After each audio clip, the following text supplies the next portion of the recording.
Hello brothers and sisters, welcome to another episode here on Dangerous African Confessions HD. In this episode, we have another confession from one of our brothers that will cause us to think twice about all the people going about in fancy cars and having too much money to their names. This video is not to suggest that anyone that has money got his or her money from evil sources. But this is to reveal to you what some do in order to make money for themselves. Our brother talks about his life growing up, and how he got himself into this life. What happened and what did he do to enrich himself this much? And at what cost is this wealth given to him? To understand this whole thing and get to know the truth behind his wealth, let us now go and listen to what our brother has for us. And please don't forget to subscribe, like and share this video so that others can listen to it. Hello brother, I am a young man of 31 years of age. I just celebrated my 31st birthday just last month. And why I wrote to you earlier was to have access to you for a conversation. First of all, thank you for giving me that opportunity to have this discussion with you. I don't take it lightly at all. I have been having this urge to speak out about the things I have done prior to getting to this stage of my life. And I feel I need to share with you to see how best things will go for me and any other person out there going forward. Because even though I have made enough money for myself, my soul is not in a happy place right now. You see, I thought happiness comes from you having all these cars and houses and everything to yourself. Yes, truly, you feel happy having all that, but when you are alone and thinking about your life, my brother, you always realize you are not a happy man or woman as people out there see you to be. After making money, I have now realized that true happiness is not found in material things, but true happiness is found within oneself. It is something that we search for internally. I wouldn't have opened up about my source of money to you nor anyone. But when I watch people on social media and television, when they talk about knowing the ways to help people to make money, I feel like I owe my fellow humans the duty to tell them the truth. Before I go on with my story, I want everyone to understand the true meaning when our elder says, money is blood. It is when I got myself involved in these things that I got to understand it. They meant that, to have money, there needs to be an exchange of blood. And if you want it quick and from a supernatural force, that entity will always demand blood of a higher energy. What do I mean by this? We should all know that, whatever energy in you as a person, there is same in any other animals out there. And that is the reason why, some people do not kill animals. So the energy in man is somehow seen as superior to that of the animals, and for that reason, even if they tell you that, you will only need to sacrifice only animals to get your money, think twice. Because at the end of the day, when you are deep inside, they will now give you demands that you cannot do anything about it, than to just go ahead with it. And mostly, they demand blood of humans. I feel I needed to make this thing clear to anyone out there who is thinking of doing these things, that is going in for money rituals, to think deeply and think twice about it and its consequences before he or she makes a step. Before I go on to my story. Now when you try to understand about my growing up, I wouldn't say we were rich. But then, we were also not all that poor. My parents were operating a shop which out of that shop they used to cater for us. For me, my family was my everything. This is because, my father made a conscious effort to make us have that inseparable bond between we four. What I mean by we four is, my father, mother and my brother and I. My father, according to the history, got my mother, who was then his girlfriend, pregnant. And my mother's family didn't support their relationship, and so they advised her to abort the pregnancy. But then, my mother decided to keep it and she was thrown out of their house by her parents. And she came to stay with my father and his parents. That pregnancy my mother was carrying happened to be me. And for this very reason, my love for my parents, especially my mother, knows no bounds. I can practically die for her. Because, hearing these stories about my conception and the things they had to go through, I knew they have actually stood their grounds for me. My grandparents from my father's side are all no more. The last among them to die was my grandfather. He died a week after my younger brother was born. And so, they named my brother after my grandfather from my father's side. This man has been so instrumental in my life that he never wanted to see me as child go through any form of stress nor pain. So even if it is his last food, he will share with me. He taught me the importance of family. And I know for sure that is where my father picked all his qualities from. And these qualities is what he wanted to also shape our lives with. But then when he died, things were not the same again for us and our mother. My mother couldn't go back to her family again, because to them, she disrespected them and they casted her out of the family. I tell you our story and I always cry when I talk about these things. I remember when my father died, the day that we did his 1-week funeral rites, something bad that would change our lives for the worst happened. That evening, this guy who was more like a friend, but we were not that close, rushed to tell my mother that her shop is on fire. As if it was all joke, we rushed there, only to find out that the shop has burned down. My brother, we couldn't take anything from the shop.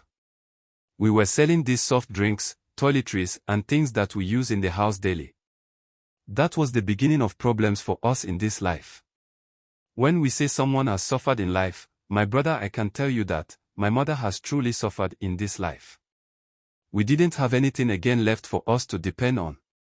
And my father's family members didn't look up to the fact that we have lost everything. Things that they were demanding from my mother and the children as far as my father's funeral was concerned was outrageous.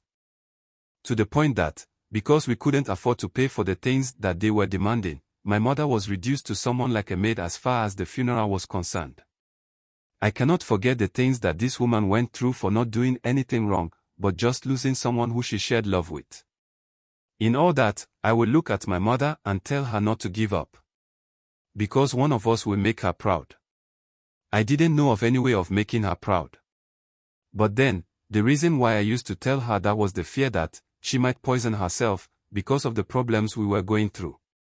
So I and my brother were almost every day by her side. So that we can at least get to know what she is doing. This was practically the life that now we were living. So, I would always leave my younger brother behind for him to check on her, whilst I go out to do some petty work in order to raise some small amount that we can use to feed ourselves. The only thing that was something that I can say was good in our lives was the fact we had a place to lay our head. But then, that too didn't last forever. Because, my father's people said there was ritual that my mother was supposed to go through, which she didn't. And the ritual was to prove her innocence. We all thought that all our problems were a bit over after my father's burial. And so, there was this woman who told my mother not to go through with it. This she said was because, no matter what she does, they will never see her innocence. Because they have a way of doing the ritual such that it goes against you. And so, my mother told them that she can't go through with the ritual. Which resulted in them asking us to leave the house. Since it meant that my mother was the one that killed her husband. Where that one too came from, nobody knows till now that I am talking to you. So, this woman who advised her against going through with the ritual took us in. And that place became our new home. So after some time of staying with this woman, I couldn't bear to see how things were going for us. So I told my now 2 mothers that I wanted to come to the city to find something to do. After everything, this woman helped me get a place in the city to stay for a while. That is because she knew someone here who she called and asked for that assistance for me. This guy was a son to her friend. And so, when she asked for that help, he couldn't say no to her. So that was how I ended up here on the city.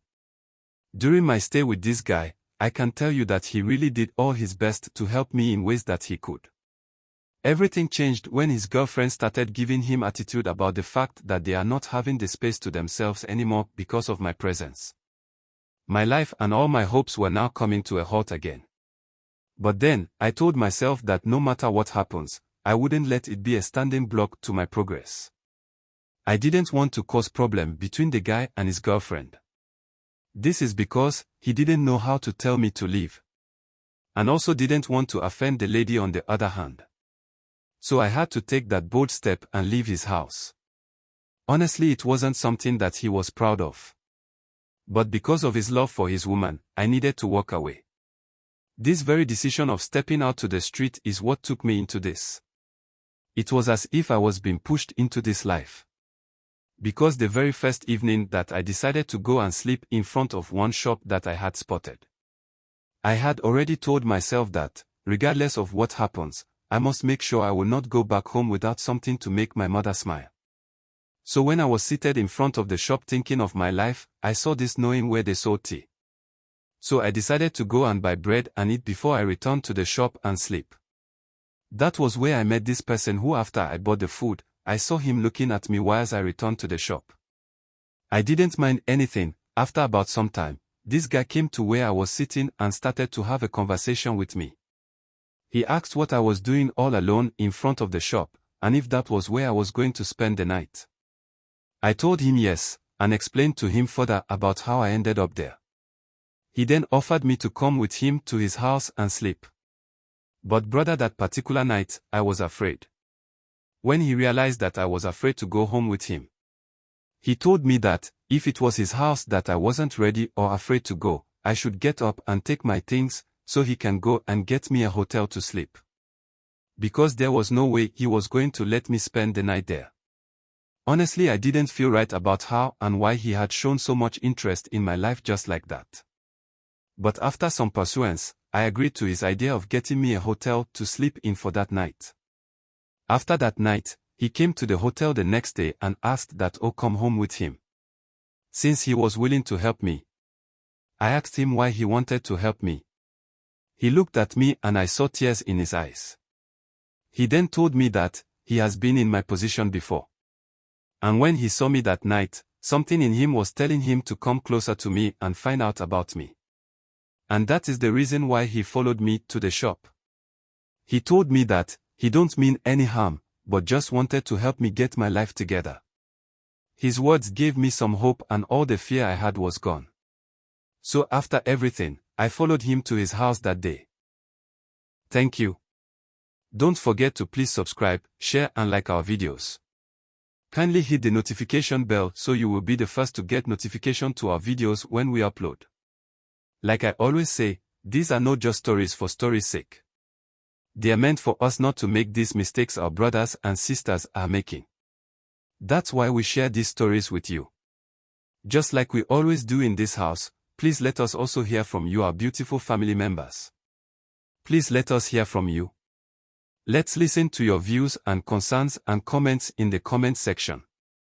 Yes, just as we are here to share with ourselves what is going on out there, we do bring these conversations with you, our family members, to help their innocent brothers and sisters to realize what is happening out there, that they do not have any idea about, so that they can make their own decisions going forward in their day-to-day activities. Because the way the system has been, if you don't take care, someone will pretend to be the savior that you need in times of needs and troubles. But then, they themselves will at the end of the day put you in a place where you so much have no idea in the first place. Please let us understand that shortcuts in making money is never a part of the human life. It is something that I believe the evil one has put in place to deceive so many innocent youth to end their own life and sell their souls. Be wise, my brothers and sisters. Because like he said in the beginning of his conversation with us, nothing in this world is for free. We shouldn't be deceived by this flashy lifestyle of the people that we see all over. It is not worth your life. We will continue with this confession from our brother in the next episode, so just stay tuned and hit the subscribe button if you haven't done already. And then hit the notification bell so you can get notified whenever we upload. I just hope that we honestly take the important lessons from these stories to better our lives and decisions. Stay blessed and be safe. Thanks for being a part of this growing family. Kindly share your thoughts with us in the comment section below. And if you are new here, please subscribe, like and share.